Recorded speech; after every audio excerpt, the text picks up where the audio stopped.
Early in the morning, early in the morning, in the morning. What's going on, people? It's your boy Cam, Topical Juice, and I'm back with a very short video today. I just want to give my 2 pence and my opinion on what's been going on in Afghanistan right now. I'm gonna just explain, as far as I know, what's been going on out there and why. So make sure you smash that like button for me. It really helps the YouTube algorithm. Please press that subscribe button for me, because I'm really trying to achieve the goal of 75,000 by the end of the year. Now, obviously, it's road to 50,000 right now.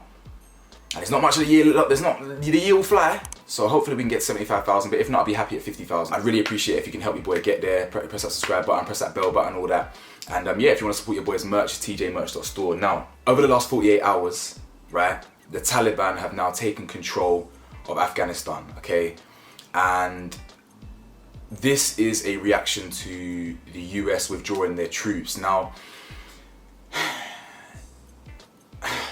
it's funny because I want to just go in on everything about the fact that the US, why the US was even occupying Afghanistan, the fact that they've been engaged in a war with Afghanistan over the last 20 years, the fact that US and the UK have been pivotal and vital in destabilizing the whole political structure out there, the whole dynamic out there. We are once again partly to blame, as we always are, as the Western countries and nations always are.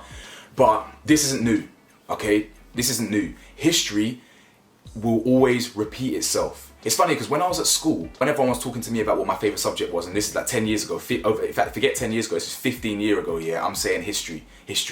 Everyone was like, oh, history boring, oh, that's the worst subject, oh, that's boring, bro, history is, yeah, you know what I'm gonna say, because some of my loyal subscribers have been following me for a while, history is and always will be the most important subject in the world. There is no two ways about it. You can argue with a mirror, don't care. You're all entitled to your own opinion, but history is the most important. What's happening out there literally happened 20 years ago, as in the exact same thing. Yeah, Taliban took over or occupied, right? I think between the years of, correct me if I'm wrong, I'm not an expert in Afghanistan and things like that. I think it was 1996 to 2001, I believe. Anyway, even back then, 20 years ago, they were trying to escape then. So all those videos you lot have been seeing on Twitter, all those horrifying things that you've been seeing, thinking that it's new and all this is all brand new and oh my God, look at the world, it's all crumbling around. No. This ain't nothing new. It's for them, they just blinked and it's happened again. That's literally what's happening here, right? Just to give you some context, the Taliban occupied between 96 and 2001, right? And a lot of their policies or a lot of their ideologies was very backwards. You know, they used to chop off the hands of people who would steal, and they used to stone women to death, especially women who were accused of adultery and things like that. Do you understand? So you can understand why people were trying to flee then, the same way you can understand why people are fleeing now. Okay, now the person who's taken, I can't remember his name here, the person who's taken over, who leader of the Taliban, he's adamant, yeah, that there's going to be no bloodshed and we need to basically, what did he say? What was the quote he said? I'll paraphrase. Basically, the leader was basically saying that we don't want a violent response. We want to just take care of our people, this, that, and blah, blah, blah, blah, whatever. Right? But obviously, people are going to be skeptical. You know, women, especially women with intelligence, intelligent women, they're scared right now. Because traditionally, women don't favor well in Afghanistan. Okay? So, anyway, get into what's happening right now, right? US have withdrawn their troops, okay, and the Taliban have taken over again. History has repeated itself again. So we're now at a crossroads, right? Or not a crossroads, but we're now kind of at a dilemma. Well, we've all got individual dilemmas. UK and the US, we have a dilemma now of do we open our borders or not, right? Obviously, the Afghanistani people, they've got a dilemma. They're trying to escape. You've literally got people hanging on the wings of planes. Right? Going back to our dilemma of should we be letting in people, asylum seekers from war-torn countries like Afghanistan right now, the answer is yes. Yeah, not only because we should have a heart and we should have empathy, not only that, because we played a part. Okay, when you play a part, right, like we do, like the US does, Western cultures, when we destabilize an entire nation, right, with our influence, whether it's the US having a war with them over the last 20 minutes after 9/11 and things like that, or whatever, the UK's involvement, right? It is imperative that you make amends and that you do what's right. Now, the UK have officially actually released a statement, and it says, breaking, the UK will waive border rules to allow Afghan asylum seekers to flee Taliban to Britain without a passport. Now, I'm happy about this. You know, I'm actually happy that we as a country are allowing this. Now, I'm not too sure how the hell they're going to get here without hanging on the wings of a random plane, but I'm glad that's the first step. Now, if we really wanted to go above and beyond, we would actually send planes out there. We would send planes to help people, bring them back, yeah? But I don't think we're ever gonna be that nice, you know? We're only nice from afar. We only like to retweet a few things and release a couple statements here and there, and that's our part. That's our part to play, you feel me? My opinion on this whole thing, of course, this is just a complete tragedy, you know? Once again, this is a humanitarian crisis, it's a humanitarian issue, some sort of militia forcing their way into power. There's a reason why people are scared. You know, as I said, historically, when the Taliban took over last time, they were corrupt, cruel, harsh, and backwards, outdated.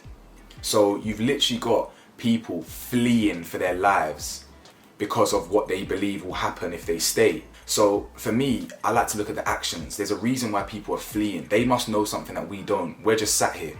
You know, we're just sat here from our sofas. We're just sat here from our phones looking Twitter. So when people are leaving, it must be because there's a lot more hostility out there than we know. But listen, I'm not an expert on Afghanistan. I'm not an expert at all. I've done a little bit of research way before this because I knew about Afghanistan and US relations with them from my historical knowledge, just from years of study and stuff. But I'm not an expert, so, you know, this is just to give you a little bit of context around what's going on out there and what's been happening. But that being said, I just want to leave it on this note. Watching these things and seeing these things unfold online is very triggering for us in the West. Now, what I mean by that is, don't for one second think it's anything like what's going on out there. Don't get that twisted. Everything what's going out there is horrific, absolutely traumatizing for them. My heart goes out to every single one of them, every single one of them. But I just want to leave this message to you guys who see this trauma. Don't beat yourself up if it feels bad watching these videos and stuff like that, because humans weren't designed to see this much stuff. Do you understand? You know, we weren't meant to know what was going on in every single country. Social media has made the world very small. Okay? Now, it's important to realize that just because the focus is on Afghanistan right now, that doesn't take away from every single thing that's happening right now. There is things going on in Palestine. There are things going on in Haiti. There's things going on literally anywhere you want. There's things going on across the world, right? And social media makes it so that we can see that. But, you know, it does take a toll on our mental. And again, it's nowhere near as bad as what actually going through it, but it does play a part on our mental, just thinking it's depressing seeing this type of stuff. It is. But, you know, we need to basically remain strong for them. Do you understand? We should be, if we're the so-called West, we're the so-called powerful, we're the so-called motherland, which we like to think we are, which we really ain't. We're not even a bit. But if we think we are, yeah, we should actually lead by example and demonstrate some real humility. Let these people come into our country, give them the means to get here, and open the doors for people who are really coming from war-torn countries. Not just all this fucking random gesture politics and all this random stuff and pray for this and hashtag pray for that, and we forget about it the next day. Because that's just the unfortunate reality of the real world. You know, 1 minute it's Palestine, the next minute it's Afghanistan, the next minute it's someone else. You know, let's actually try and not forget everything that's going on and try and make a difference where we can. Okay, and this is me trying to make a difference. I can't really do much else. I'm broke. Do you understand? So if I can use my voice to help amplify a message, then I'll do that. Do you understand? So anyway, free all the people in Afghanistan. I really, really hope that Taliban leader was being real and that he was gonna move with humility. Yeah, but who knows? Because we all know traditionally what Taliban means for women, and it's not good. So I really pray for every single female out there. You know, I love my women. I ride for my women. So yeah, man. Very, very sad what's going on out there, but we stand with you and I stand with you. So like, comment, subscribe, let me know your thoughts, and yeah, man, peace.